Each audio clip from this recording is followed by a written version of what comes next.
Good afternoon, everyone. My name is Melissa Stockbridge, and it is my pleasure to welcome you to the Growth Model webinar from the California Department of Education. First, before we hand it off to our knowledgeable presenters, we do want to address a few housekeeping items. First, all participants are muted. We will be collecting questions through the Q&A feature. Please submit any questions that you might have and the presenters will do their best to answer all of your questions at the end of the presentation. A copy of today's note-taking guide was sent to you via email.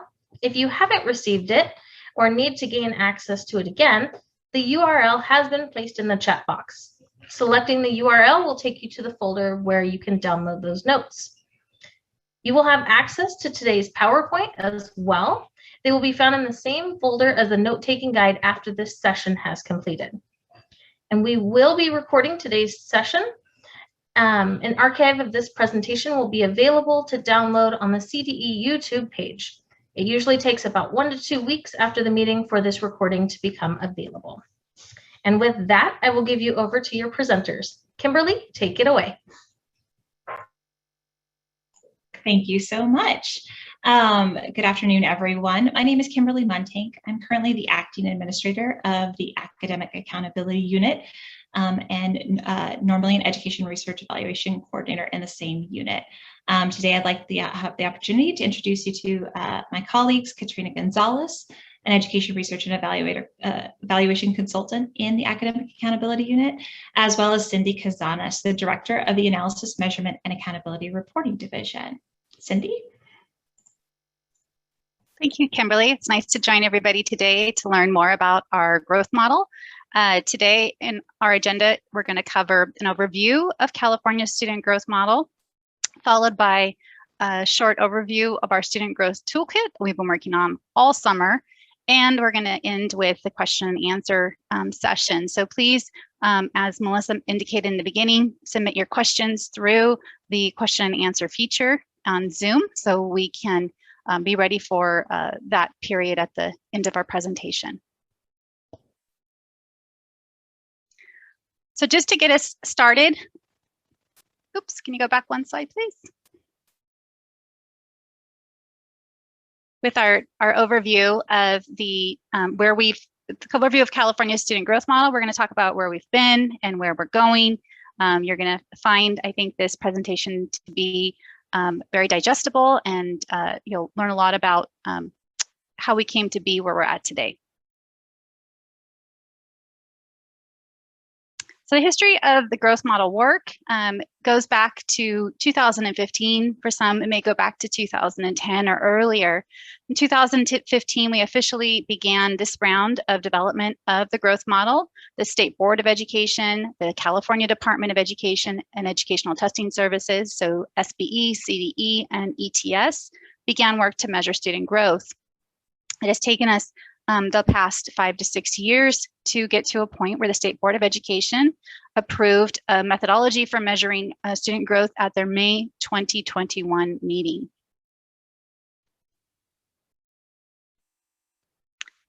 And just to put on your radar, the release of aggregate growth scores, which is our public release of aggregate growth scores, will take place on September 22nd, 2021. So we're a little bit more than a week away from this release.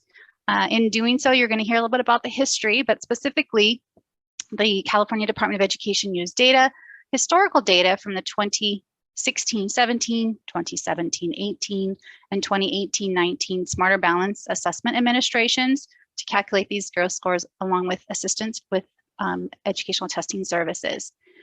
The next release of the new growth scores will not take place until the earliest would be in 2024. So we're likely to see new growth scores in 2024. And you're going to hear a little bit why as we continue this conversation. So with that, I'm happy to turn it over to Kimberly. And I will ask Katrina to go through the Student Growth Toolkit and explain some of these resources that we've developed to support LEAs and the public with the initial release of the student growth data. Perfect. Thank you, Kimberly, for passing the baton to me. Thank you for taking us through the history of student growth for California, Cindy. For the rest of our presentation, we're going to be covering the Student Growth Toolkit, which will contain many resources to support LEAs and the public with this initial release of the student growth data. Let's go ahead and get started and cover what is in the toolkit. The resources included in this toolkit will be posted on the Growth Model webpage prior to the public release of this data. We'll go into dates in a little bit, but to cover the resources, first we have a few resources which we are encouraging LEAs to share with parents as well as community members to increase the understanding of the growth data. This includes the Growth Model fact sheet and a video that's called What is a Growth Model? To assist schools and districts with the release, kind of interpreting the data and what it actually looks like, we have a flyer covering appropriate and inappropriate uses of the growth data, a flyer with data definitions and the file layout for the data, and finally a web page with frequently asked questions, which will be dynamic and updated over time as you receive more questions from the field. These toolkit resources can be found on the California Department of Education Growth Model webpage. It's a little bit of a longer link, so we've placed it in the note-taking guide for you to view. The resources are not yet posted if you click on the link right now. However, we will be posting the resources for the toolkit on September 20th before the official growth data is posted on the 22nd. Today, we will describe each of those resources in the toolkit one at a time and address any remaining questions or concern for student growth. First up, we have the Growth Model fact sheet. It's set up in a question and answer format they will review here today, but will be posted in a PDF format for downloading and sharing with the field. The first question that we address in the fact sheet is, what is a growth model? The growth model is a way of measuring student growth between current year assessment scores and the previous year assessment scores. The individual growth scores look at the difference between the student's expected test score and their actual test score. When using growth scores for accountability purposes, an aggregate growth score can provide a picture of average growth for students within a school, LEA, or student group. California's growth model was developed specifically to be used for accountability purposes only, and not at the individual student level. Therefore, it is focused on producing reliable and valid aggregate growth scores. Next up is why California developed a growth model. Looking at the student growth shows districts and schools if students' assessment scores grew as much as expected from year to year, and where improvement is needed. Growth data can also show districts and schools whether one group of students had growth that was higher than, similar to, or lower than growth for another group. Student growth is one more piece of information teachers and other educators can use to make sure that all students are successful in school. With this growth model, California joins 48 other states that also use growth scores to measure student learning. It's important when we're looking at this to also indicate which grade levels have a calculated growth score. Statewide test results are available for grades 3 through 8 and grade 11. Because consecutive years of results are necessary to calculate growth scores, they are calculated for grades 4 through 8. With that in mind, grades 3 and 11 will not have growth scores because there's no prior year test scores to measure growth. After we cover the grades needed to get a score, the fact sheet addresses how the growth model actually calculates those growth scores. The first step in calculating student growth scores is to determine the student's expected test score. The expected test score is determined by looking at students who had similar test scores in the previous grade and then evaluating their typical test scores in the current year. Once an expected test score is determined for each student, the difference between the student's expected test score and their actual test score is compared to arrive at their individual growth score. These individual scores are averaged for students at the district, school, and student group levels using either a simple average when there are large numbers of students or a weighted average when there are a small number of students. Although this may seem clear to those of us who have been tuning into the growth data for a long time, we also need to cover when these growth scores will be released. Due to changes in instruction and assessment caused by COVID-19 in the last 2 years, the growth scores released in 2021 were calculated based on historical data and are not actionable. Growth scores will be calculated and released again in 2024 once 3 consecutive years of test scores are available. In our fact sheet, the last question is to address where parents or families can find out about their students' learning. Parents should access their child's student score report, which is provided by CAS, to get information about their current performance on the statewide assessments. Parents can also reach out to teachers to discuss classwork, grades, and other measures of student success. This last question and answer concludes the student growth fact sheet. So next step in our toolkit, we have the What is a Growth Model video. This video will be available in both English and Spanish and is a nice summary of the growth model.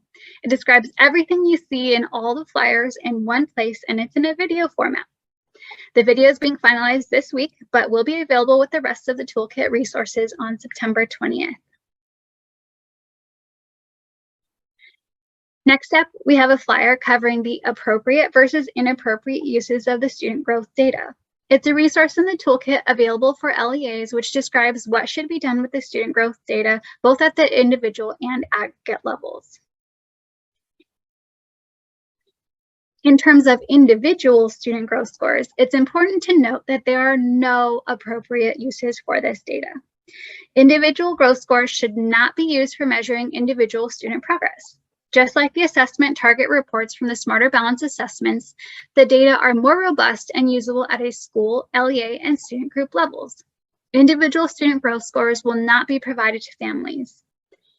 They are computed as one step of the methodology for creating aggregate growth scores at the school, LEA, and student group levels. In other words, it would be an inappropriate use of data to share individual growth scores with students, parents, or guardians. Those interested in student level growth scores should be referred to the individual CASP student score reports. When we're looking at the aggregated growth scores, on the other hand, things are a little bit different. There's a little bit more variety in terms of appropriate and inappropriate uses.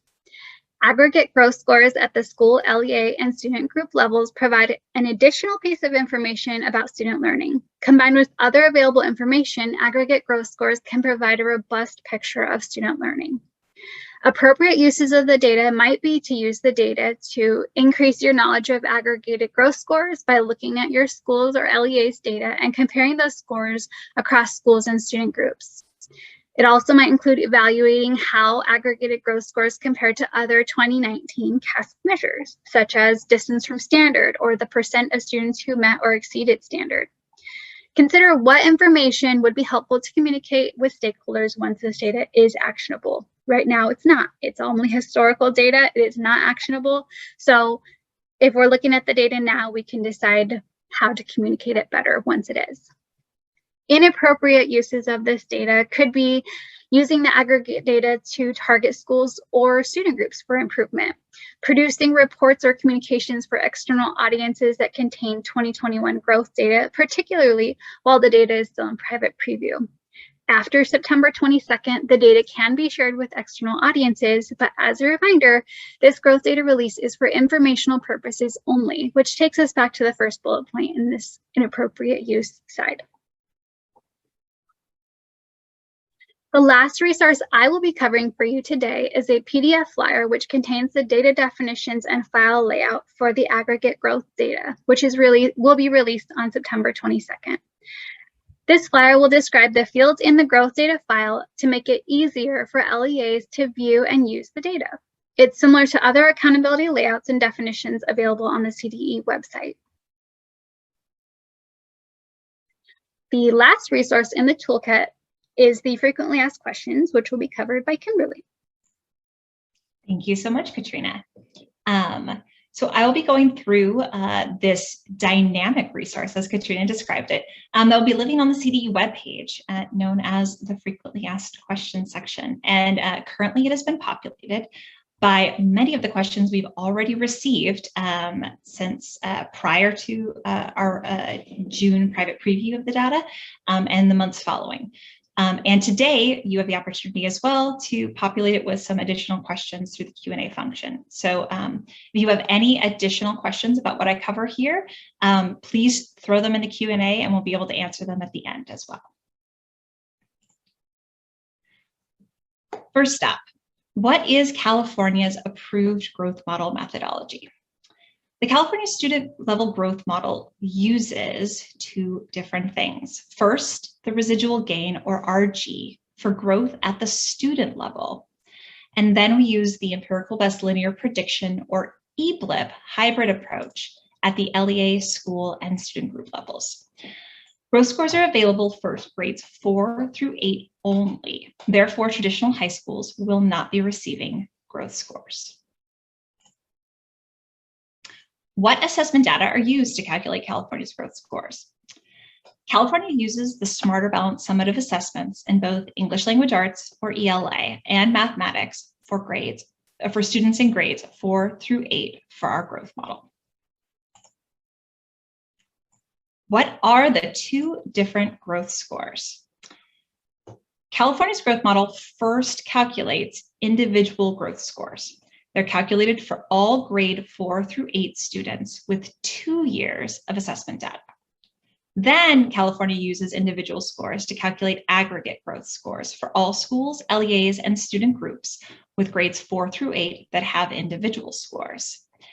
Aggregate growth scores need 2 years of growth scores, which also translates into using 3 years of assessment data. How are individual growth scores calculated? Well, as Katrina explained a little bit earlier, first, the expected growth scores need to be calculated using regression analysis. To do this, all students are grouped together by grade level with their current year scores on one single assessment, along with their prior year assessment scores in both English Language Arts, or ELA, and mathematics. For example, all students in grade 4 who took the ELA assessment in 2017-18 would have their current year scores along with their 2016-17 grade 3 ELA assessment and 2016-17 grade 3 mathematics assessment scores. The computer uses all of this information to calculate the score expected of those students in 2017-18 in grade 4. We then compare current year scores to the expected score calculated via regression analysis. The calculation for a student's individual growth score equals the current year score minus the expected score. How are aggregate growth scores calculated? Aggregate growth scores are either calculated using 1 year or 2 years of student growth scores. A simple average growth score using only 1 year of student growth is valid and reliable when it's based on many student scores. Therefore, the groups who get it are student groups with more than 500 students in an LEA. When we're evaluating the validity and reliability of our aggregate growth scores, we found low year-to-year stability when using just 1 year of growth at other aggregation levels. So therefore, to increase the accuracy of these aggregate growth scores, California is using the empirical best linear prediction model statistical model. The EBLIP uses a weighted average of 2 years of growth scores or 3 years of assessment results. The answer to who gets it is simply all of the other LEA and school levels. Why do you weight the scores when using the EBLIP? Well, individual student growth scores that involve 3 different data points on 2 different assessments in 2 different years, which causes a lot of statistical noise, a lot more statistical noise than a single achievement year score. And this leads them to be imprecise. This can make them bounce up and down from year to year, especially for small groups of students. So the weighting that we use addresses this bounce from year to year. The EBLIP weighting balances the need for score stability from year to year with the need to show changes in true growth as soon as it can be done within reasonable confidence. That's one of the reasons that the weight of the current year growth is always going to be higher than it was for the previous year. What growth scores will the aggregate file contain? Well, don't want to disappoint you, but this file will include everything that you are used to. The file for aggregate student growth will contain growth scores by subject matter exam at the school and LEA level for all of the different groups. First, the all level. Next, the race and ethnic student groups, inclusive of African American, American Indian, Asian, Filipino, Hispanic, multiple races, Pacific Islander, and white student groups. The program student groups, inclusive of foster, homeless, socioeconomically disadvantaged, and students with disabilities. And finally, our English learner student groups, which are unique to our academic indicators on the dashboard. The English learner group, which is known that we use in academic accountability, which are current English learners plus RFEPs for the past 4 years. English learner only's student group, which is current English learners, English only students, and reclassified English learners. What else will the file have? Well, if that wasn't enough for you, the file is also going to contain the number of student groups with growth scores at each level, decile rankings at each level, and finally, an explanation of which statistical method from the California growth methodology was applied to that score, such as EBLIP, simple average, or perhaps there wasn't enough data to calculate a score. Will the results be visualized? The historical release of these aggregated growth score data for schools, LEAs, and student groups will be shared in an Excel format.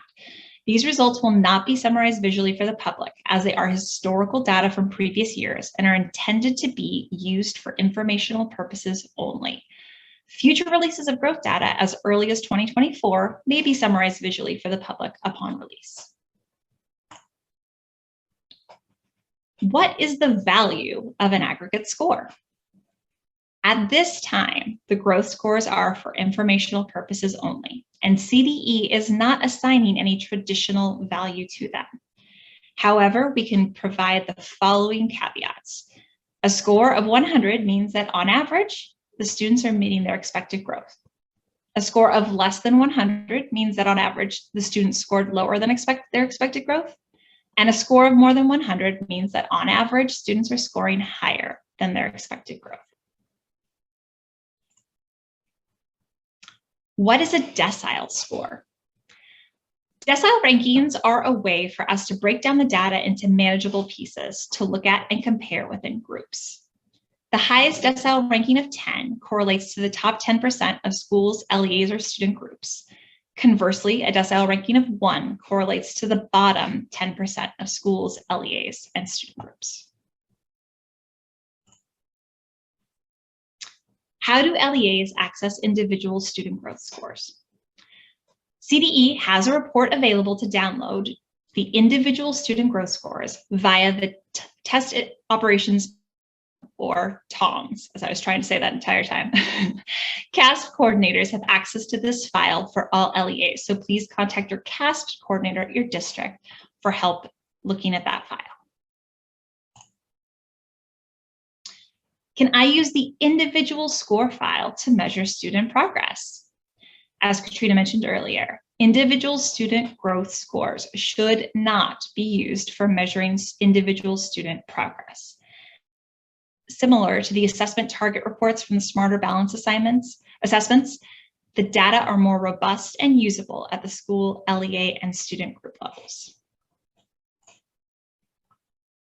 Will individual growth scores reports be shared with parents? No. Parents will not be receiving individual growth score reports for their students. Individual student growth scores should not be used for measuring individual student progress, nor should they be used or shared with others, such as teachers or families. Individual student growth scores are simply computed as one step of the methodology for creating aggregate growth scores at the school, LEA, and student group levels. Instead, parents should access their child's student score report to get more information on their current performance on statewide assessments. Parents can also reach out to their teachers to discuss classwork, grades, and other measures of student success. When will the next release of growth scores take place? growth scores will be released once 3 consecutive years of assessment scores are available. The soonest this will be available is 2024, which will incorporate assessment scores from the 2021-22, 2022-23, and 2023-24 school years. Will the growth score ever factor into the dashboard academic indicator? Action will need to be taken by the California State Board of Education, or SBE, to add the growth scores to the academic indicator on the California school dashboard, or to replace distance from standard, or DFS, with any other measurement, such as growth scores. Do the growth scores account for student demographics? No. When growth scores are calculated, the groups of students are not separated by any demographic factors.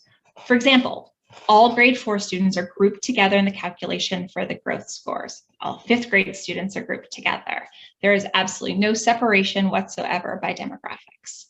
Keeping all of the students together actually allows us to see the differences in growth between demographic groups once all the final scores are calculated. How are growth scores different from using interim assessments? Well, as many of you know, interim assessments are typically used several times throughout the school year to inform teaching and learning. The growth model score is based on a summative assessment growth for an entire year, and it shows the difference in expected assessment scores compared to actual student assessment scores for one period of time. Are growth scores going to be computed for DAS schools? Yes, growth scores are computed for DAS schools if they have both of the following.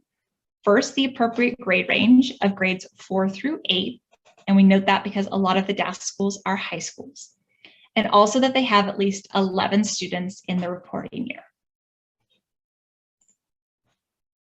What if a student is attending a different LEA in the year prior? Growth scores for LEAs are calculated on an annual basis using a student's current year score at the LEA where they tested and calculating an expected score and growth score from their previous year test information, no matter where they tested. So we're never looking back to see if the student has been in the same place for 2 years in a row. We're always looking at where the student tested in the current year, and that's the school and or district or LEA that will receive that student's growth score for the year. And now that we've gone through all of those initial sets of questions, let's see what additional questions you might have and what else we can share about student growth today.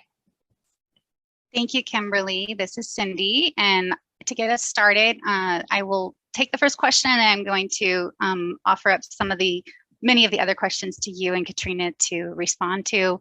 The first question is from Scott Figgins, and he asks, what effect, if any, will the adjusted form blueprint for this year's SBAC, which is of course the Smarter Balanced Assessment Consortium assessments, have on the growth model? And I had the opportunity to present this exact question to the board last week and respond to many questions from our State Board of Education members.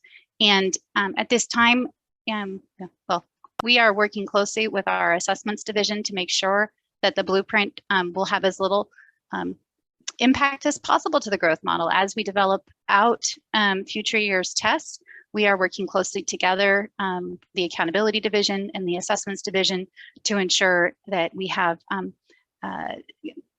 no impact to the growth model, so we can produce for the first time a growth model with new data in 2024.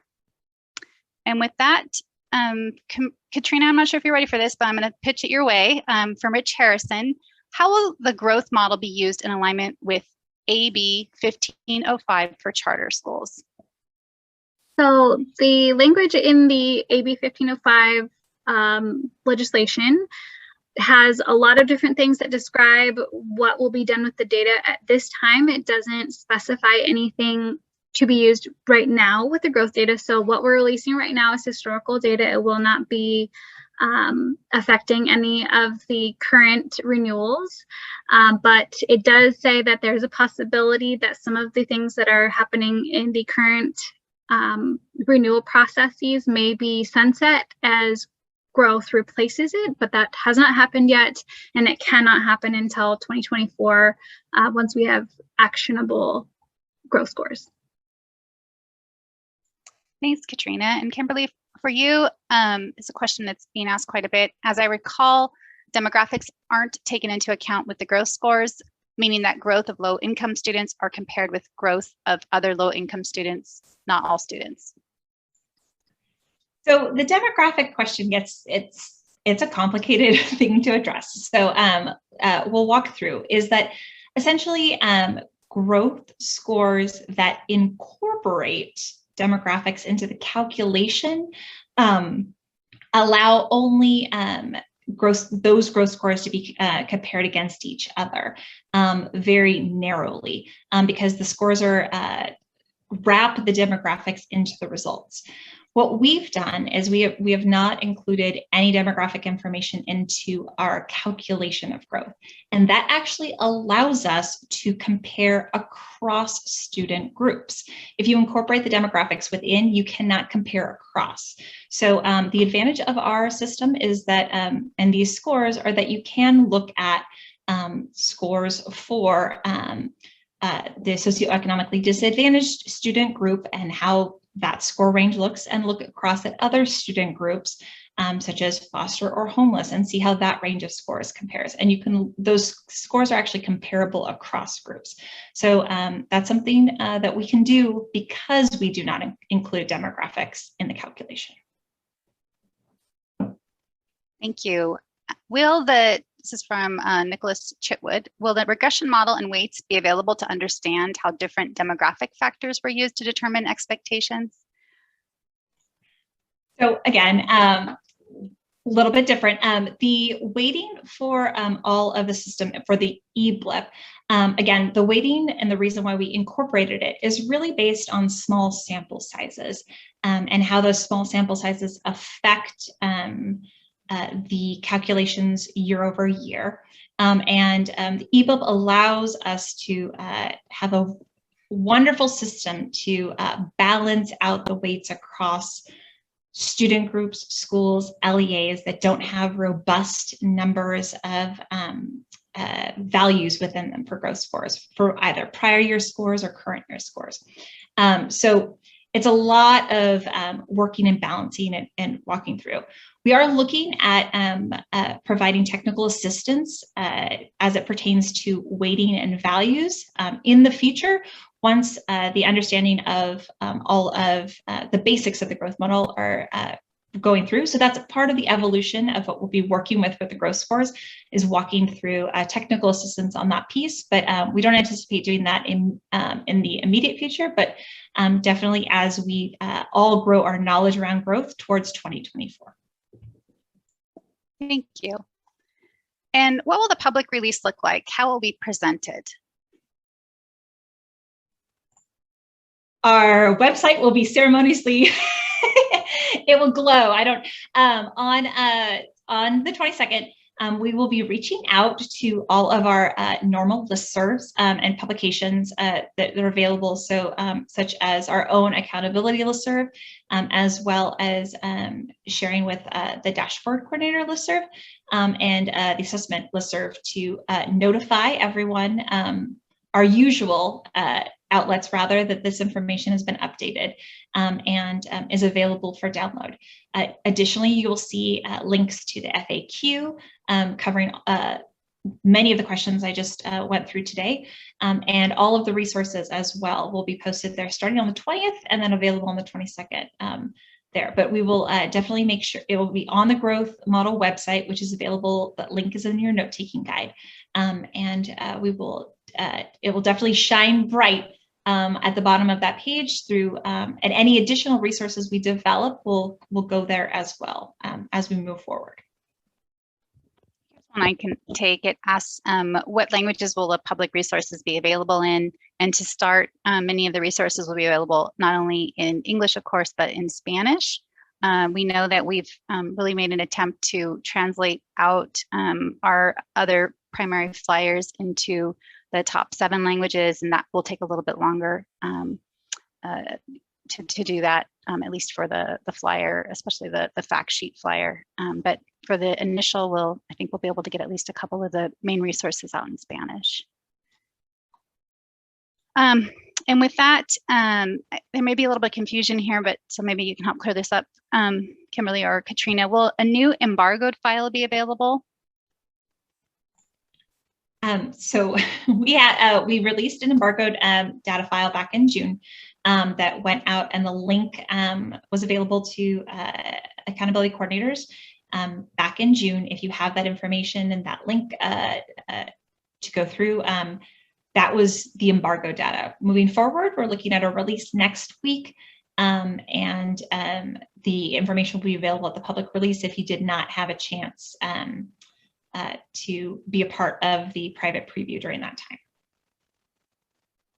There's also a question about student groups and why we do not see the migrant student group nor the gifted student group listed. So I don't know if either of you could take that. I'm happy to do it as well.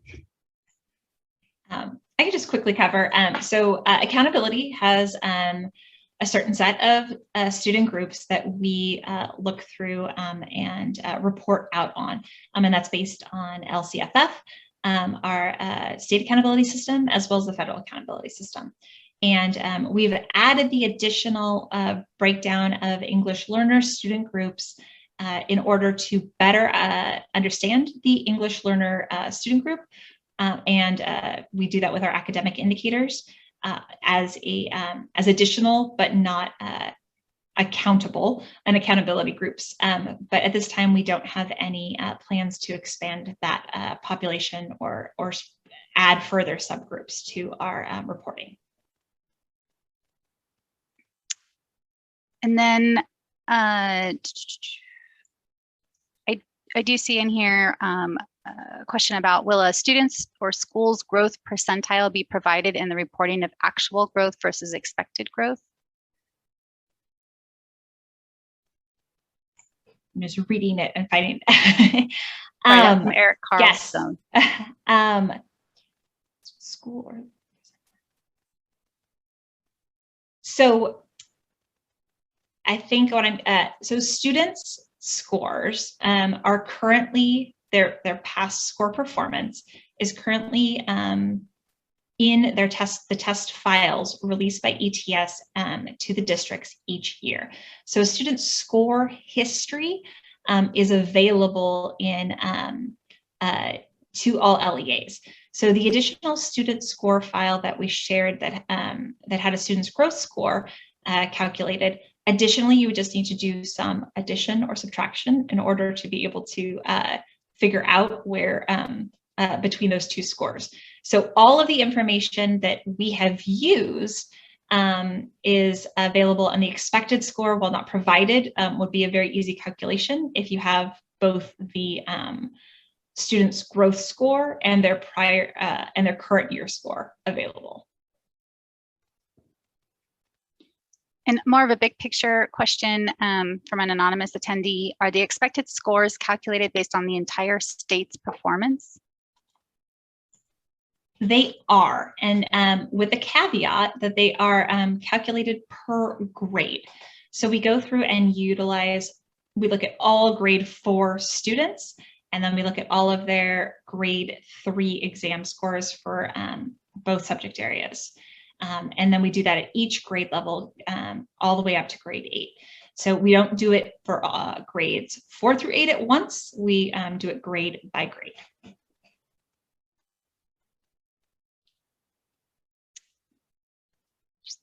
A lot of new questions coming in, so let me just make sure that I'm in the right section. If a student has 3 years of CASP scores, but not in the same school or district, would they be included in the calculations? This is from an anonymous attendee. So 3 years of scores, but they've moved around. So as long as a student is valid in the current school year, meaning in accountability sense, they have they've been continuously enrolled during that current school year. So their test score would show up in your normal CASP reporting on the dashboard for the academic indicator.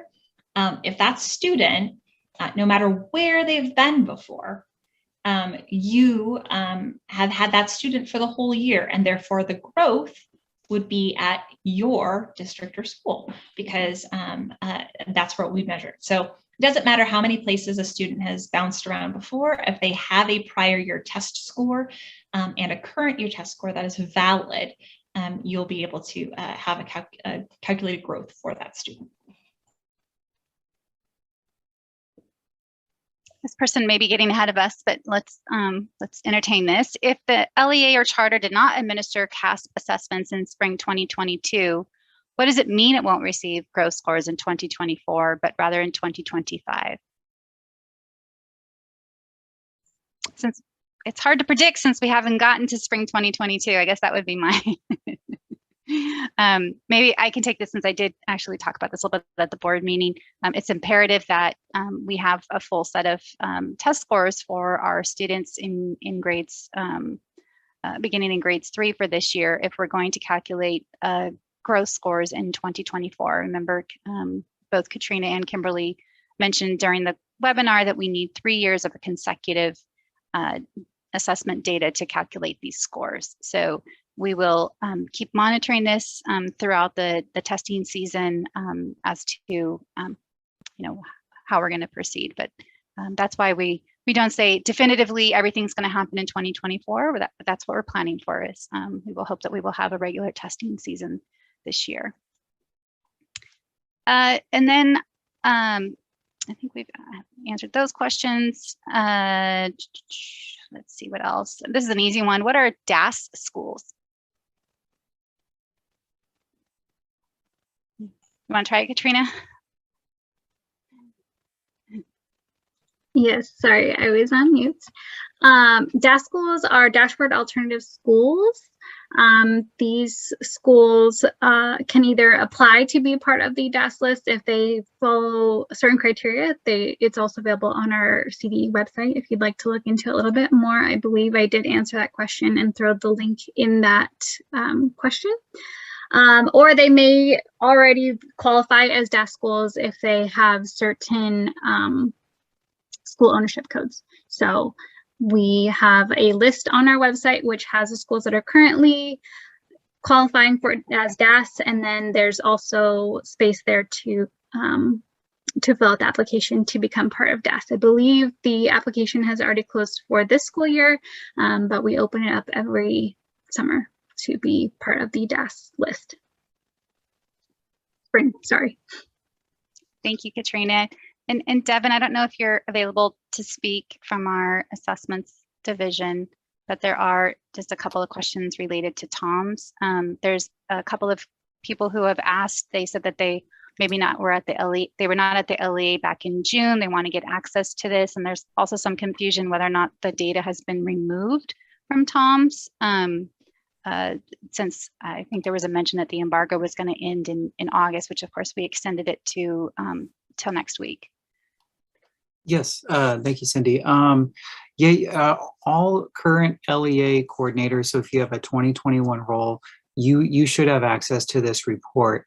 And so that is my understanding. The fact that folks are asking this question, I will circle back and truly confirm this, but that is my understanding. A 2021 LEA coordinator will have access to all of the reports. It's not dependent upon if you were active in 2020 or when the student was enrolled.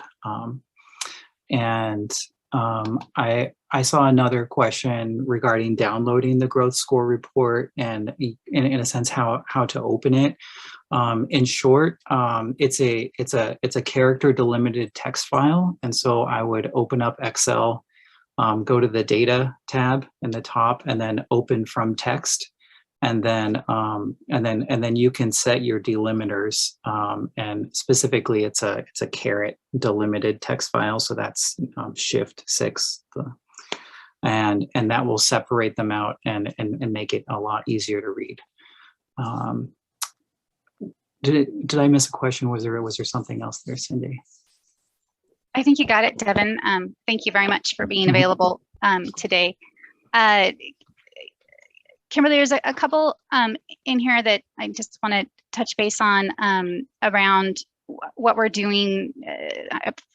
Specifically, Eric Wenrick has a question. Is it fair to say that the current plan is to release growth scores now for comment, feedback, and legislative adjustments in preparation to incorporate growth scores into California's accountability system at some point after fall of 2024?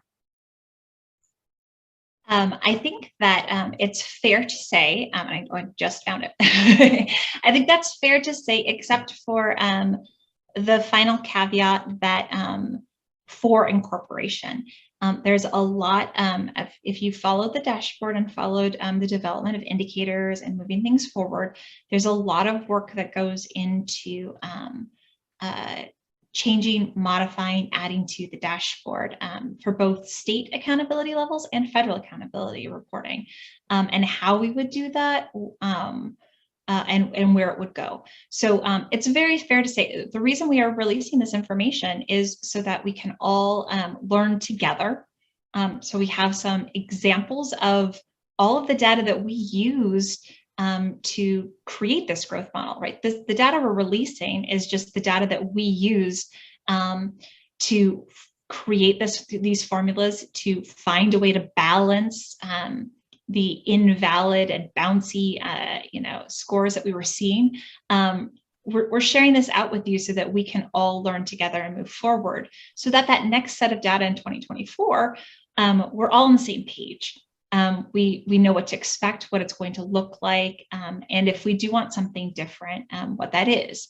Additionally, you can also, during this time, find how growth and these historical scores might aid you in your district and might provide a different look and picture of what achievement looks like for your students and student groups.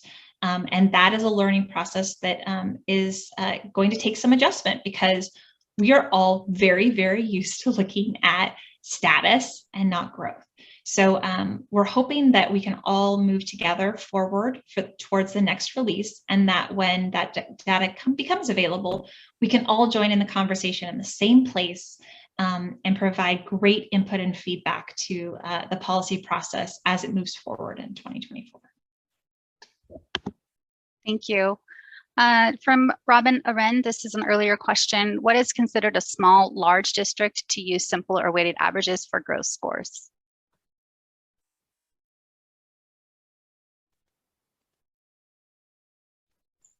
Can you read that again, Cindy? Sorry, I didn't know. That's okay. What is considered a small or large district to use simple or weighted score averages for growth scores? Okay. So the only student group, it's only LEAs that have LEA student groups with more than 500 students in the student group that are going to get the simple average. Everybody else is going to get the EBLIP, the weighted average. And how did we find that out? Well, we did. We figured this out because we went through experimentation.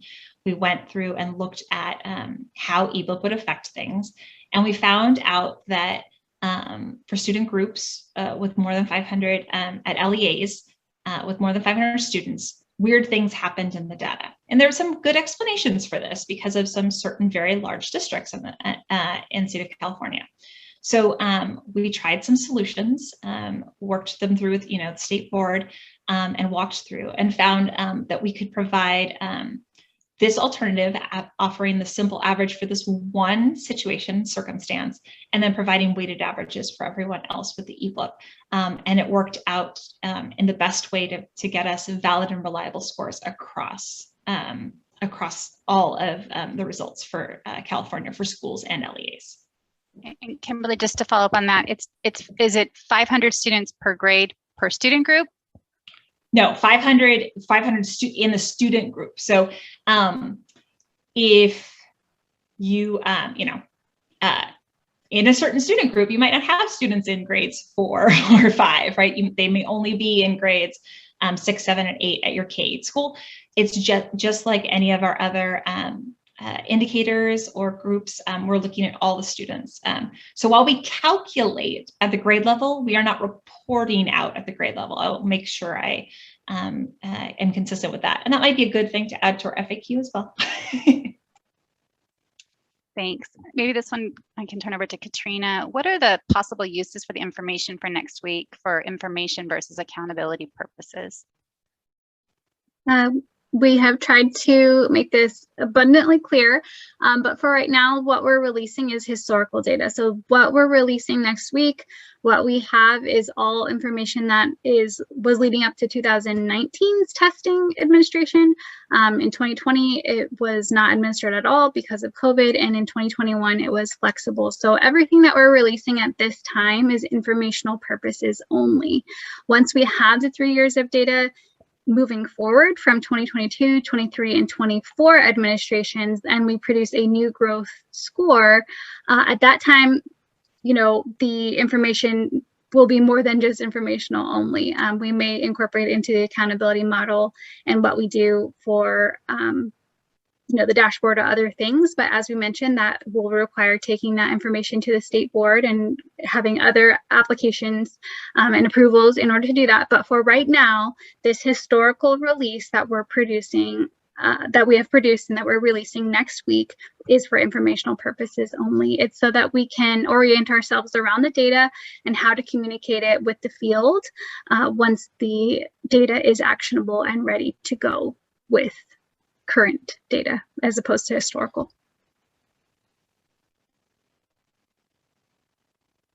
Thank you. There are a couple of questions about some of the technical calculations and guides behind it. Will that information be available on our website when we release the updates next week? So we do have, in our prior webinar that we had in June, we had a lot more technical information in that webinar, and those slides are posted on our website, on the Growth Model website. So that might be a really great initial place to go. And again, we are available at CA growth model at cbe.ca.gov to answer any questions, especially specific technical questions that you might have for the results at an LEA or any or at your schools. So if there is additional technical information that you feel like is missing or is not available, we can help you there. There's a question I can take. It asks about given the abbreviated test plan for 2021, may be a possibility that the process will not begin until we get back into a full test application, or is a shortened assessment the new normal? The State Board of Education's action last week adopted the shortened blueprint for this year with plans to continue to look at this for future years. So as I mentioned in the beginning, we are closely monitoring that action and working with our assessments office to make sure that it has little to no impact on the calculation of the growth model in a couple of years. No, we have just a couple more minutes. Can we try to take a decile ranking question, Kimberly? How are the decile rankings determined? Sure. So really, this is simple math. This is the easiest math of the day. What you're going to look at for your decile rankings is first you need to figure out, is it the school or LEA level? And then are you looking at the all, or are you looking at a student group?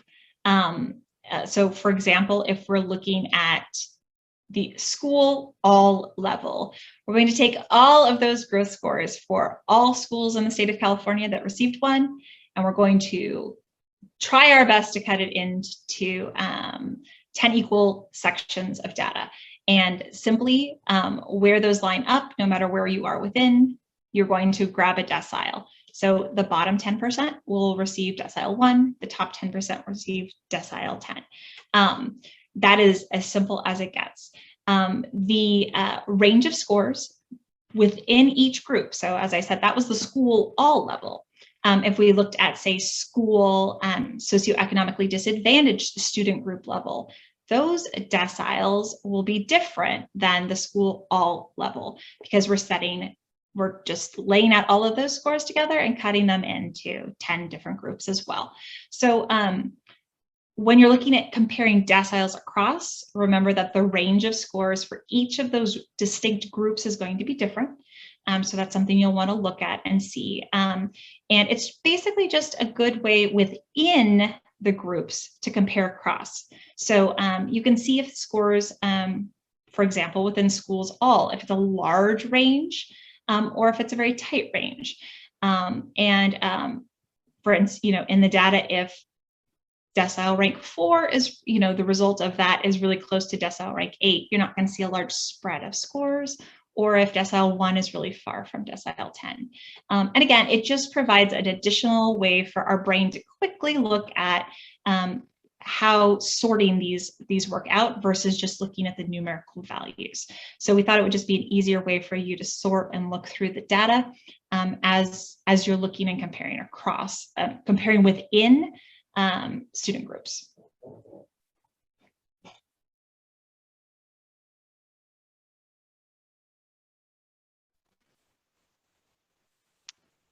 There appears to be some confusion around the 500 students, again, Kimberly, and whether or not if you have less than 500 students at your school, if you'll even get this information given to you. So could you just address the number 500 and what it means? Oh, sure. And you know what? Let me, I'm going to see, oh no.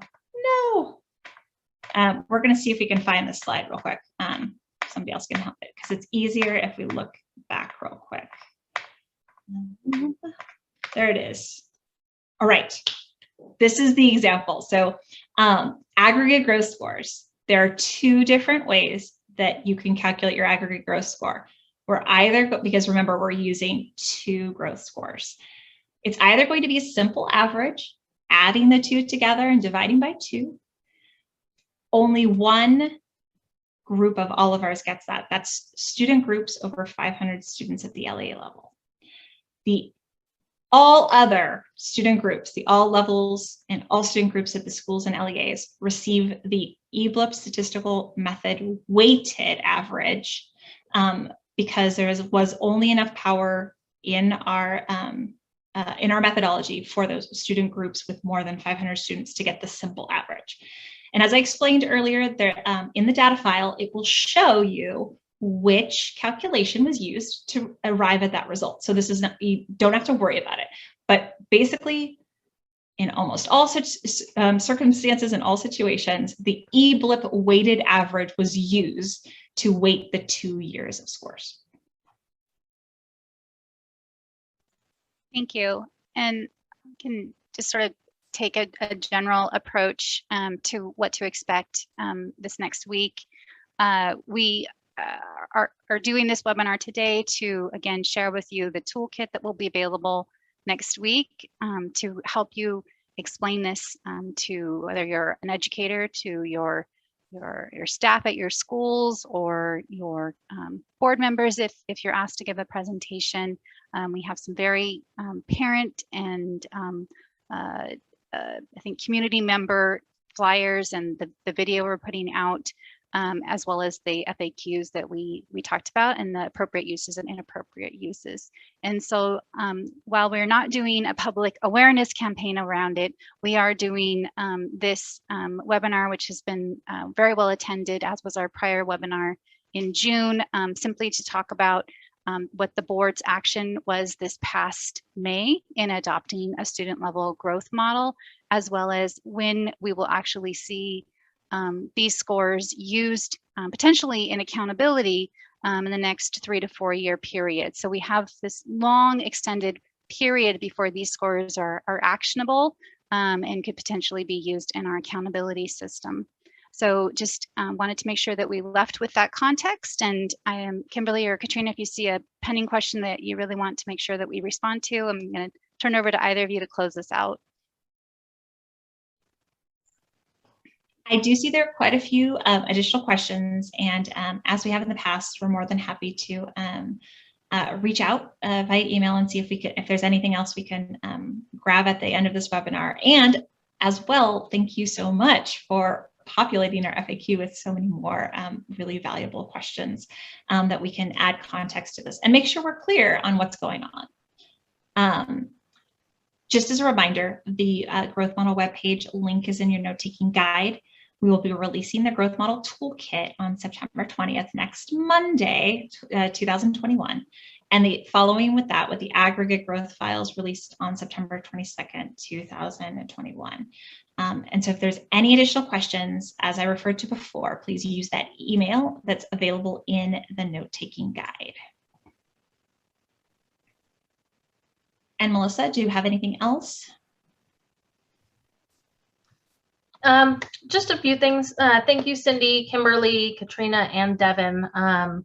On behalf of the CDE, would like to thank all of the attendees for attending this growth model webinar. For those of you who would like to view this session again, it will be posted soon, and a notification will be provided when that becomes available.